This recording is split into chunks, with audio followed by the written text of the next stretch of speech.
Have you ever heard of a credit portfolio? You have one, I have one, we all do. A credit portfolio is an investment portfolio comprised of debts like home and car loans, credit cards, and how much you owe on things. How strong is your credit portfolio? Now that's the real question. Here's 6 factors that determine a good credit portfolio. Low credit utilization. Are all my credit cards under 30% utilization? Hard credit inquiries. Do I have 3 or less hard inquiries? Credit aging. Creditors are looking to see if you have credit that's aged properly to determine credit worthiness. Anything above 8 or more years is awesome. Payment history. 100% is your goal.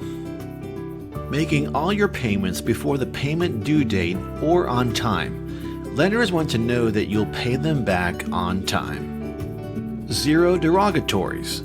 No collections, no bankruptcies, no late pays.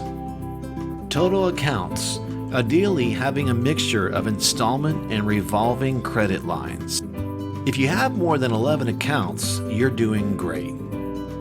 Did you know that a good credit portfolio can be leveraged to generate wealth? It's what wealthy people do all the time. Wealthy people are always doing things like investing, making money from other people's money, and leveraging credit to generate more wealth for themselves. We'd like to show you a system that uses a good credit portfolio to generate passive income, create a better life for your family, and build a future of financial stability. What if you don't have a good credit portfolio? No worries. We'll help you there as well. Learn more